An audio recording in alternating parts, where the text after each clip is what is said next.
All right. Hello, everyone. This is Michael. I'm a product manager at Deliverr. I'm Michael, one of the founders here at Deliverr. And today we're going to do continue our weekly Q&A with the leadership team. Michael's going to walk through a set of slides, kind of updating you around a bunch of different initiatives at Deliverr, specifically around COVID and updates around our network. And then at the end, we'll spend time answering any questions. So feel free, if you have anything specifically that you would like addressed, go ahead and post it in the channel. And then once we're at the question and answer stage, Michael and I will answer your questions. Yep. It should be a relatively quicker Q&A this week. So we'll get into it. On the operations update, right now, no major warehouse closures to report. We had the warehouse closure last week in Reading, Pennsylvania. We were able to get through most of that. It is pretty much near normal capacity. It's around 80, 85% what it was before. So nothing certainly noticeable in terms of a difference. In terms of when a warehouse worker tests positive, this is the procedure. Warehouse may remain open. They'll disclose that information. In the event it closes, it can close up to 48 hours. In Reading, we saw it close for around 72 hours. If the warehouse remains closed longer than that, we will work to redistribute many of the fast-moving SKUs. And so if you saw in Reading, Pennsylvania, we did redistribute a portion of fast-moving inventory. If you may have been notified in your account that we redistributed it to other states that we believe are less prone to a potential COVID case. On the inbound side, we are still accepting new inbounds at this time for essential and non-essential categories. However, we have been informed that the virus can remain on cardboard for up to 24 hours. So we want to make sure to mitigate COVID cases as much as we can. And so we are extending the receiving SLAs from 2 to 3 business days for compliant inbound shipments. For non-compliant inbound shipments, that goes through the same process. That could be up to a few weeks, depending on how non-compliant the shipment is. But this is essentially what it looks like right now on the inbound side. On the outbound side, there are delays with standard orders, so standard service level. These orders are going to be placed within around 2 business days of placement time. They should be delivered on time. And so the delays are happening earlier in the week because we have a buildup over the weekend. So Monday, Tuesday, and Wednesday, you're seeing the delays. And then things kind of continue normal for the remainder of the week. But so far, continue to comply with the marketplace policies on Walmart, Wish, Amazon, eBay to ensure this doesn't result in any negative ODR ratings on your accounts. Fast tag coverage. We've also seen carrier transit times deteriorate, not very significantly, but to an amount where we're paying attention and saying, okay, we should rein back some coverage. We're particularly seeing poor transit times in areas that are more COVID affected. So Louisiana, areas in the Northeast, you're seeing transit times deteriorate a little bit, but they're remaining very strong in areas like the West Coast and also in the Southeast. Like in Florida, the transit times remain pretty strong. So to do that, we have made an adjustment to the fast tag piece. It's not a major adjustment, more of a minor adjustment where you're not going to have nationwide coverage right now. Certain states are going to be partial or turned off. Again, not major for the most part. Most of your items are going to have around 85% coverage, or even more than that. And this kind of gives you the breakdown of coverage. So it should be still pretty substantial.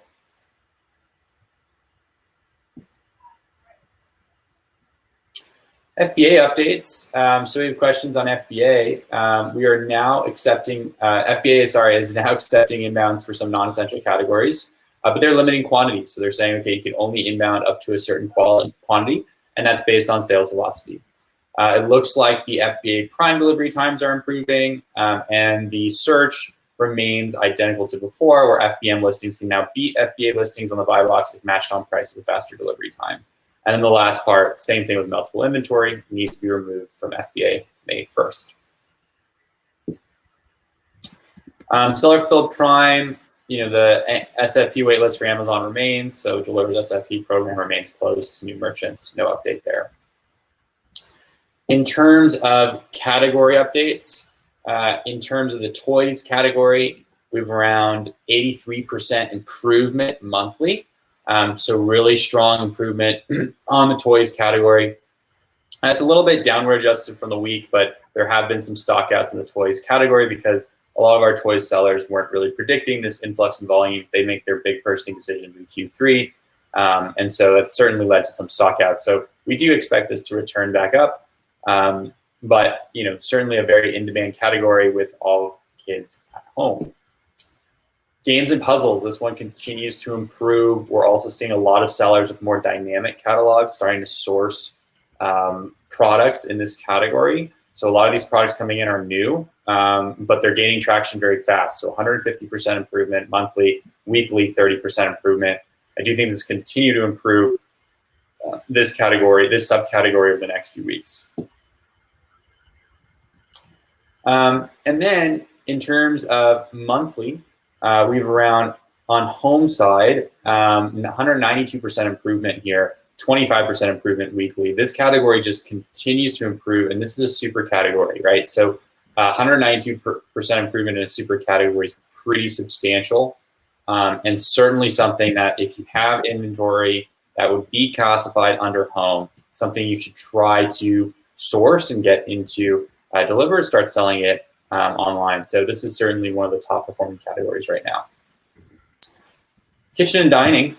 For this, you're looking at a subcategory monthly change of around 230%, weekly change 20%. So this is one of the most heavily improving subcategories within home. So kitchen and dining, which makes a lot of sense. People are all eating at home, and so this category is doing particularly well.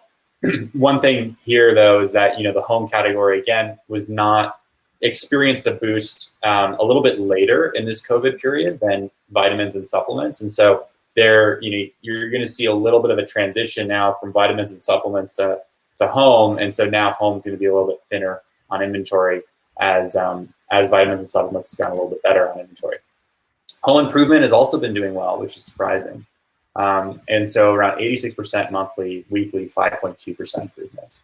If we look at heating, cooling, and air quality, that's around 228%, and then weekly 50%. However, this is a smaller subcategory, and so it's not one of the bigger subcategories, but you are seeing these little pockets of subcategories that are extraordinarily growing very fast.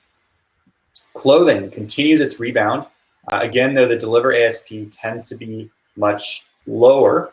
And so, typically in the Deliverr catalog, our clothing sits under $40. And so there you're seeing 176% improvement monthly, weekly up 46%.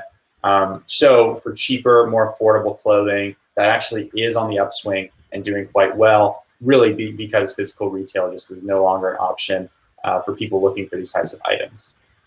But when we get into bags and accessories, not as extreme, but having a little bit of a rebound for sure, 94% improvement monthly and 32% improvement weekly. And so kind of reiterating, make sure your products are seen. Google just announced free listings for Google Shopping. So that's one of the big product discovery channels that we mentioned here. And so that's, really important to make sure, you're getting in front of these major product discovery channels, and you're on as many sales channels as possible. So we launched the ability to connect multiple sales channels to Deliverr a few weeks ago. We have a lot of sellers who've been turning that on, which is awesome.